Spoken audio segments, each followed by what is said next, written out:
Hello everyone, it's Kari and I'm so excited today because I get to show you this brand new set from Missing Stamps called Teacups. Now you'll notice that there is a large teacup, and in this stamp set there are also 4 different character images that you can use to put into the teacup. Today I have used the Mad Hatter and Alice. There's also a bunch of lanterns or lights that you can use to decorate your card.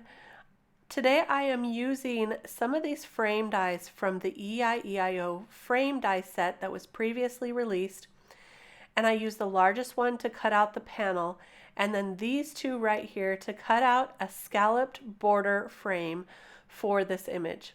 And I'm going to go ahead and color this up, but let me tell you just a little bit more about this stamp set while I'm coloring.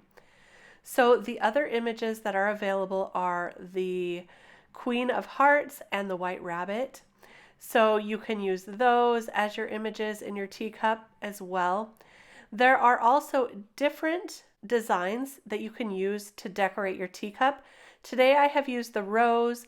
There's also a heart and any other small images you can use to decorate the teacup, or you can leave the teacup plain.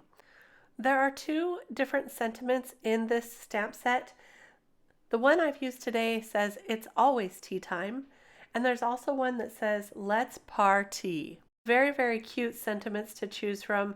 I really adore this stamp set. I think it's very unique and so fun. I really think it will also be interchangeable with other stamp sets that are coming out. So be sure to keep your eyes on the Miss Ink Stamps blog and web store so that you can see all the new release. Today I decided to color up these images traditionally. I'm using my favorite blues for Alice, and the rest of the images I'm going to use some other pastel and soft colors to make it feel like a really happy, light and bright tea party scene. I went ahead and used the same blues on the Mad Hatter for his sash and his bow tie.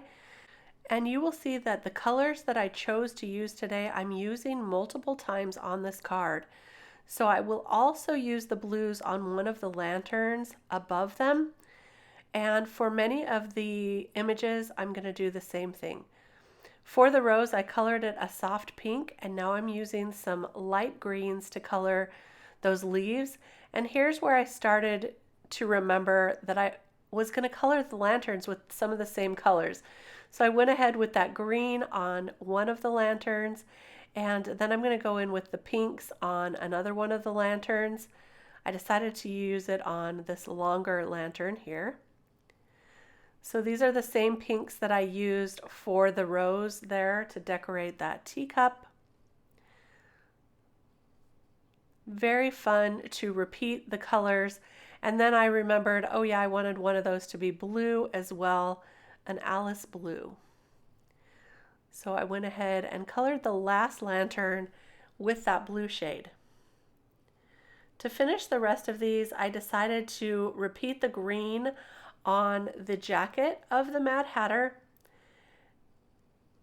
And that's a very simple coloring process.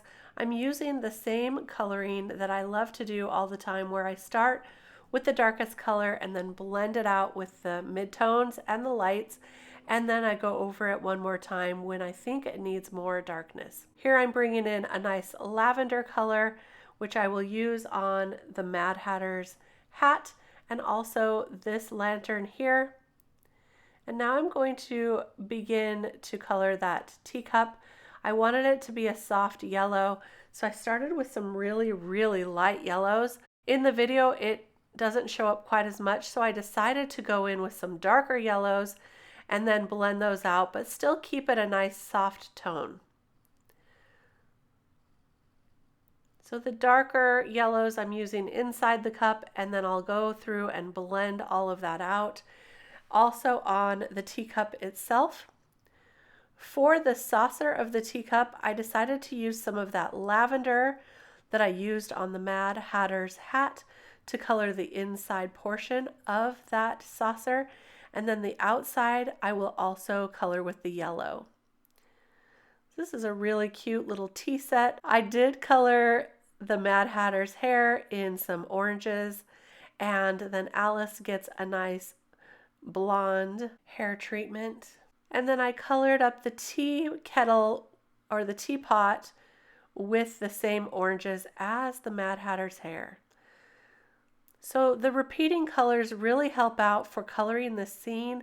And now we're ready to go ahead and attach that scalloped border. I used a really light blue, kind of an Alice blue for this as well, but it is a little bit lighter than her dress, so she still pops out.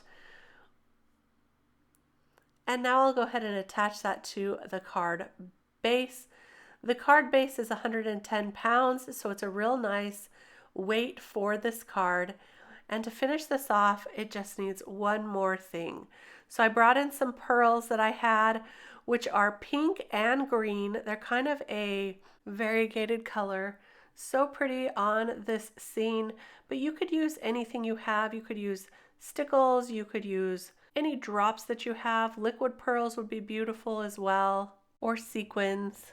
I just attached those using some liquid adhesive, and that's going to finish off the card today. I hope you enjoyed this look at the brand new Teacups stamp set from Missing Stamps. Remember, there's lots more coming, so be sure to watch the store. I am so excited for this release, and I am also just so happy to see that there are dies available as well, and there are dies available for the first Alice collection as well. We didn't have those before, so that's brand new with this new release. So all the new stamp sets, all the previous Alice collections have been restocked, and all the new dies. Thank you for stopping by today. We'll see you real soon with more Alice release. Bye-bye.